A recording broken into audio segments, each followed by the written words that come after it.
Si estás escuchando esto, probablemente pienses que tu familia es normal.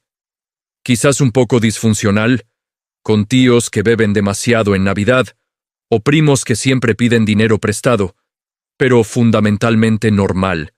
Yo también pensaba lo mismo. Pensaba que el apellido Montoya significaba respeto, trabajo duro y asados los domingos. Pensaba que la sangre era lo único que importaba.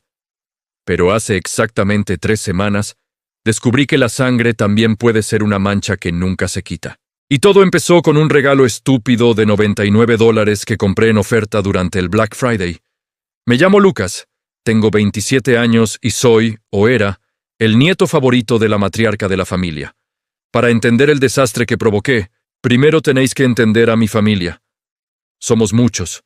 Mis abuelos tuvieron 5 hijos, y esos 5 hijos tuvieron sus propios hijos. Somos esa clase de familia ruidosa que ocupa 3 mesas en los restaurantes y que se va de vacaciones en caravana. En el centro de todo siempre ha estado mi tío Roberto.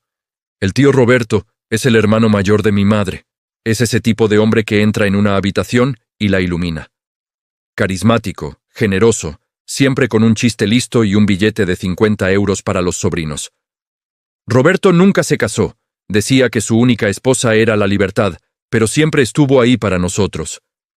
Me enseñó a conducir, me pagó la ortodoncia cuando mis padres pasaban por una mala racha, y fue quien me consoló cuando mi primera novia me dejó. Para mí, no era un tío, era un segundo padre, un héroe. Llegó la Navidad pasada y yo quería hacer algo especial. Estaba harto de regalar corbatas y perfumes. Vi un anuncio en Instagram sobre esos kits de ADN ancestral. Descubre tus orígenes, decía. Conecta con parientes lejanos. Me pareció una idea divertida. Imaginé que nos reiríamos descubriendo que teníamos un 2% de escandinavos o que veníamos de la realeza perdida. Compré 10 kits, uno para cada tío, uno para mis abuelos y uno para mí. La mañana de Navidad fue perfecta.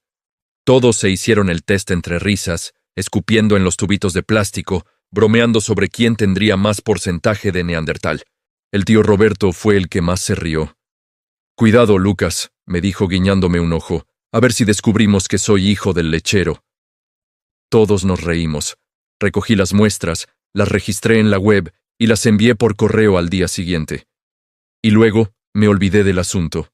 La vida siguió su curso. 6 semanas después recibí el correo electrónico. Tus resultados están listos. Entré en la web con curiosidad.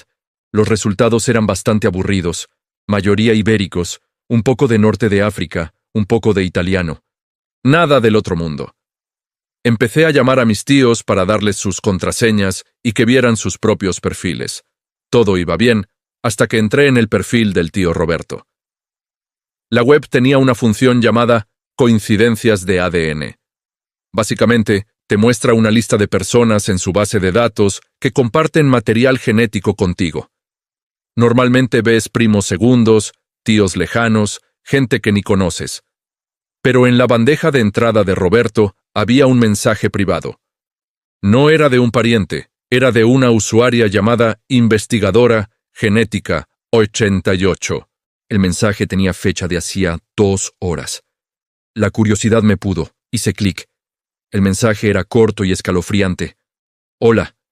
Administro una base de datos privada que colabora con las fuerzas de seguridad para identificar restos no reclamados y casos fríos.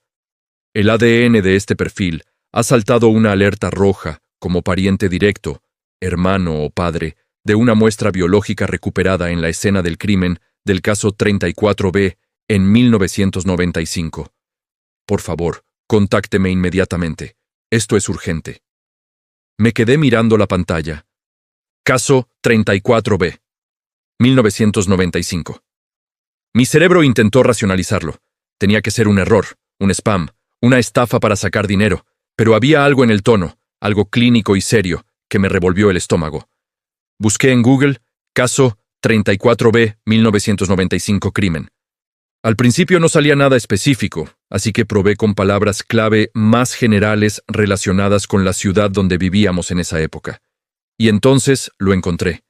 El estrangulador de la autopista. Así lo llamaba la prensa.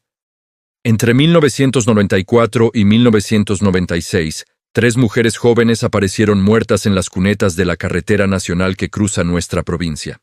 Nunca encontraron al culpable. La policía tenía ADN encontrado bajo las uñas de la última víctima, una chica de 22 años llamada Elena, que luchó hasta el final. Pero en los 90, las bases de datos de ADN eran primitivas. El asesino nunca había sido fichado, así que su ADN se quedó en una caja de evidencias, esperando a que un sobrino idiota regalara kits de genealogía en Navidad 30 años después. Sentí que el aire de la habitación se volvía sólido. Roberto. Mi tío Roberto. En 1995, Roberto tenía 30 años.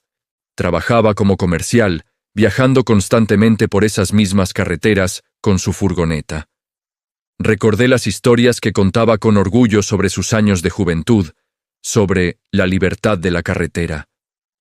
Recordé que, curiosamente, en 1997 dejó ese trabajo de golpe y se puso a trabajar en la oficina del abuelo, diciendo que estaba cansado de conducir.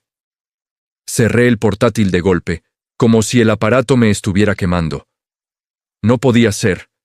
Roberto era el hombre que salvaba pájaros caídos de los nidos. Roberto era el que lloraba en las bodas. No podía ser un monstruo que estrangulaba mujeres y las dejaba tiradas como basura. Decidí que era un error del laboratorio. Las muestras se habían contaminado. Sí, eso tenía que ser. Pero la duda es como un parásito. Una vez que entra, se alimenta de todo. Pasé los siguientes 3 días sin dormir, investigando obsesivamente el caso. Encontré fotos borrosas de la furgoneta que algunos testigos creyeron ver cerca de las escenas. Era una furgoneta blanca, modelo genérico. Pero entonces encontré un detalle en un foro de crímenes antiguos. Un testigo mencionó que la furgoneta tenía una abolladura peculiar en el parachoques trasero, con forma de media luna. Fui a casa de mi abuela el domingo, con la excusa de buscar álbumes de fotos viejos para digitalizarlos. «Qué buen nieto eres, Lucas», me dijo ella, dándome un beso. Me sentí como Judas. Busqué en los álbumes de los 90, pasé páginas de cumpleaños, vacaciones en la playa, cenas de Navidad, y allí estaba, una foto de 1995. Roberto, joven y bronceado, apoyado en su furgoneta de trabajo, sonriendo con una cerveza en la mano. Y en la esquina de la foto, en el parachoques trasero, se veía claramente una abolladura profunda, en forma de media luna. Se me cayó el álbum al suelo. Mi abuela me preguntó qué pasaba desde la cocina. «Nada, se me resbaló», grité con la voz temblorosa. Guardé la foto en mi bolsillo. Ahora tenía una prueba física que coincidía con la prueba genética. Ya no era una coincidencia, era una sentencia. Esa noche hubo cena familiar. Roberto estaba allí, sentado en la cabecera, contando una anécdota sobre su vecino. Todos reían. Yo lo miraba desde el otro lado de la mesa y sentía náuseas. Miraba sus manos, esas manos grandes y fuertes que me habían enseñado a lanzar una pelota de béisbol. Ahora solo podía imaginar esas mismas manos alrededor del cuello de Elena, la chica de 22 años. Podía imaginarlo apretando, mirando cómo la vida se escapaba de sus ojos, y luego volviendo a casa para cenar con nosotros, como si nada hubiera pasado. ¿Cómo puedes vivir con eso? ¿Cómo puedes compartimentar tu mente hasta ese punto? ¿O es que nunca le importó? ¿Es que todo el amor que nos dio era falso, una máscara para ocultar a la bestia? De repente, Roberto me miró. Sus ojos se encontraron con los míos, y por un segundo juraría que vio algo. Vio que yo no lo miraba con admiración, sino con horror. Su sonrisa titubeó 1 milímetro. «¿Estás bien, campeón? Te veo pálido», me dijo. El silencio en la mesa fue instantáneo. Todos me miraron. «Estoy bien», dije, poniéndome de pie. «Solo necesito aire». Salí al jardín, con el corazón golpeándome las costillas. Saqué el móvil. Tenía otro mensaje de la investigadora genética. «Lucas, sé que has leído el mensaje. Si no respondes en 24 horas, tendremos que proceder con una orden judicial para obtener el nombre del donante de la muestra. Por favor, ayúdanos a cerrar esto. La familia de Elena lleva 30 años esperando. Estaba en la encrucijada. Podía borrar la cuenta. Podía quemar la foto. Podía fingir que nunca vi nada y dejar que el caso se enfriara de nuevo. Roberto era mi sangre. Si lo entregaba, destruiría a mi abuela. Destruiría a mi madre. Destruiría el apellido. Pero entonces pensé en Elena. Pensé en sus padres, que probablemente murieron sin saber quién mató a su hija. De repente, la puerta del jardín se abrió. Era Roberto, pero ya no sonreía. Venía caminando hacia mí despacio, con las manos en los bolsillos. La luz del porche le daba en la espalda, dejando su cara en sombras. «Lucas», dijo, con una voz que nunca le había escuchado. Una voz baja, sin melodía. «Tu madre me dijo que has estado haciendo muchas preguntas sobre la vieja furgoneta, y te vi guardarte esa foto». Se detuvo a 2 metros de mí. «¿Hay algo que quieras contarme, sobrino?» En ese momento, en el jardín oscuro, con el olor a jazmín y a carne asada flotando en el aire, supe que estaba en peligro real. No el peligro abstracto de destruir a la familia, sino el peligro físico de estar a solas con un depredador que se sentía acorralado. Mi tío, mi héroe, me miraba como un lobo mira a un ciervo que se ha roto una pata. Solo curiosidad, tartamudeé, odiándome por sonar tan débil. Estaba pensando en comprar una furgoneta vieja para camperizarla y me acordé de la tuya. Roberto no se movió. Se quedó allí, estático, analizando cada microexpresión de mi cara.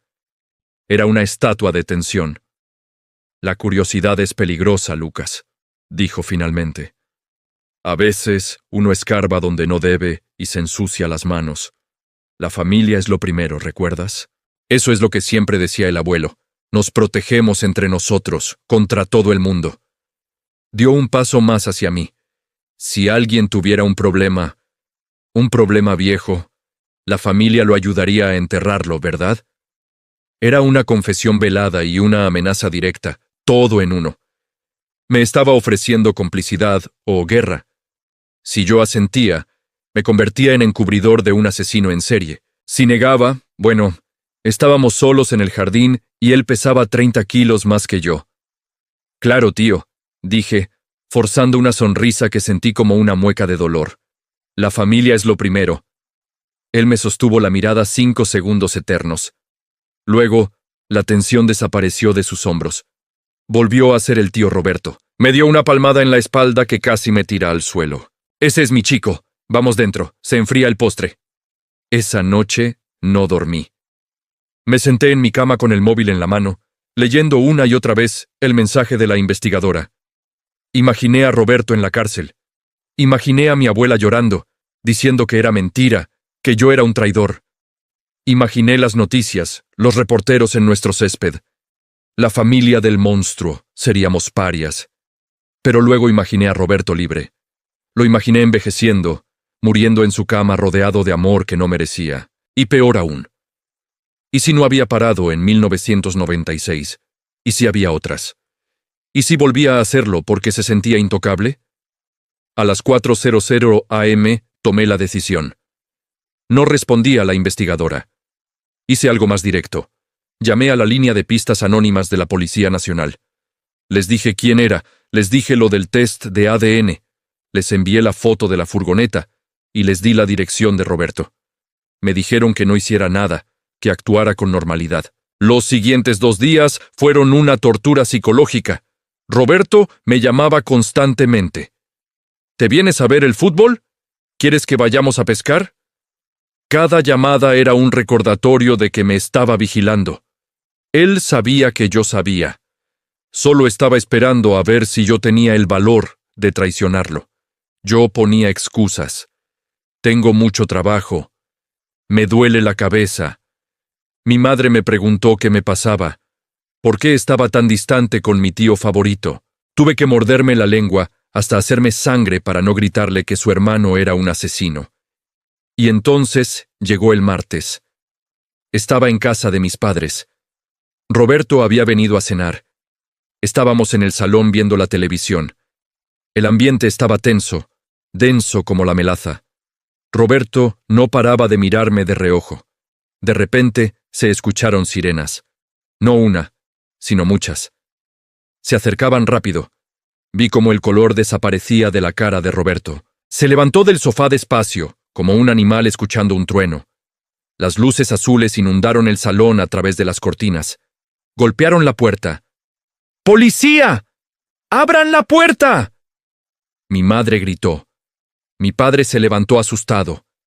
Yo me quedé sentado, mirando a Roberto. Él no miró a la puerta, me miró a mí. En sus ojos no había miedo. Había odio. Un odio puro, destilado y absoluto. Tú, susurró. Solo esa palabra. La policía tiró la puerta abajo. Entraron 6 agentes armados con chalecos antibalas. Lo placaron contra el suelo.